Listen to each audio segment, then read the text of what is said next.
Hello everyone, I am Dr. Vivek Ambedkar, plastic and cosmetic surgeon. Today I will discuss about the breast reduction surgery in female. तो आज हम बात करेंगे breast reduction surgery के बारे में in female में। तो आपने हमारे चैनल में काफ़ी वीडियो देखे होंगे मेल ब्रेस्ट रिडक्शन सर्जरी से रिलेटेड और फीमेल ब्रेस्ट रिडक्शन सर्जरी से रिलेटेड। तो जो मेल ब्रेस्ट होता है उसमें फैट ज़्यादा होता है, ग्लैंड कम होता है। फीमेल जो होता है उसमें एस्ट्रोजन हार्मोन के कारण ग्लैंड का पोर्शन ज़्यादा होता है, फैट कम होता है। तो दोनों को ट्रीटमेंट ऑप्शन अलग अलग हैं। मेल में जो होता है लिपोसक्शन करते हैं और ग्लैंड निकालते हैं। फीमेल में इसके उल्टा उसमें ब्रेस्ट रिडक्शन सर्जरी की ज़रूरत पड़ती है। तो बेसिकली हैवी ब्रेस्ट से क्या क्या प्रॉब्लम होती है, आइए उसके बारे में डिस्कस करते हैं।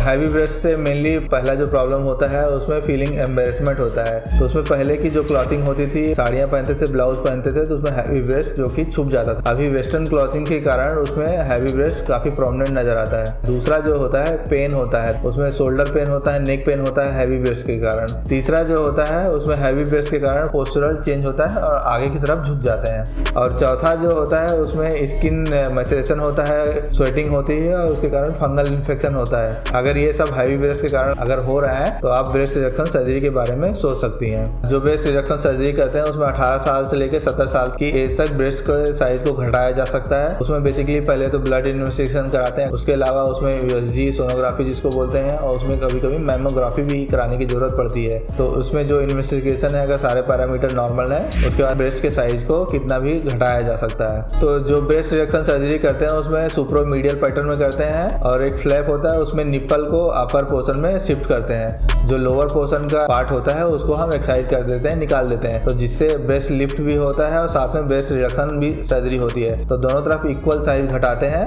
और उसमें जो स्कार आता है इन्वर्टेड टी पैटर्न में आता है। जो स्कार इनिशियली दिखाई देता है फिर धीरे धीरे टाइम के साथ कम हो जाता है। 6 मंथ टू 1 ईयर तक आते आते काफी कम हो जाता है और वो छुपा रहता है इंफ्रामेमरी फोल्ड में। और जो अनमैरिड फीमेल है उसमें ब्रेस्ट रिडक्शन के लिए उसमें स्कार अगर कम चाहती है तो उसमें लिपोसक्शन भी किया जा सकता है, पर उसकी भी एक लिमिटेशन है। तो मोस्टली जो ब्रेस्ट रिडक्शन सर्जरी करते हैं इन्वर्टेड टी पैटर्न में करते हैं। जो एक्सिस ऑफ टिश्यू है उसको निकाल देते हैं इक्वल साइज में, और जो स्कार मार्क आता है वो धीरे धीरे टाइम के साथ कम हो जाता है। सर्जरी का जो टाइम है करीब 3 to 4 आवर लगता है, depend upon the breast size. और जो एनेस्थीसिया है वो जनरल एनेस्थीसिया में करते हैं, और जो हॉस्पिटल स्टे है करीब 1 डे से लेकर 2 डेज तक होता है, डिपेंड अपॉन द कंडीशन। और सर्जरी के बाद हम स्पोर्ट्स ब्रा एडवाइज करते हैं, वो करीब 4 वीक तक आप पहन के रखें। और पोस्ट सर्जरी आप मोस्टली जो एक्सरसाइज है, रनिंग है, 4 वीक तक अवॉइड करें। स्मोकिंग, अल्कोहल भी 3 वीक to 4 वीक तक अवॉइड करें और कंटिन्यू स्पोर्ट्स ब्रा पहने,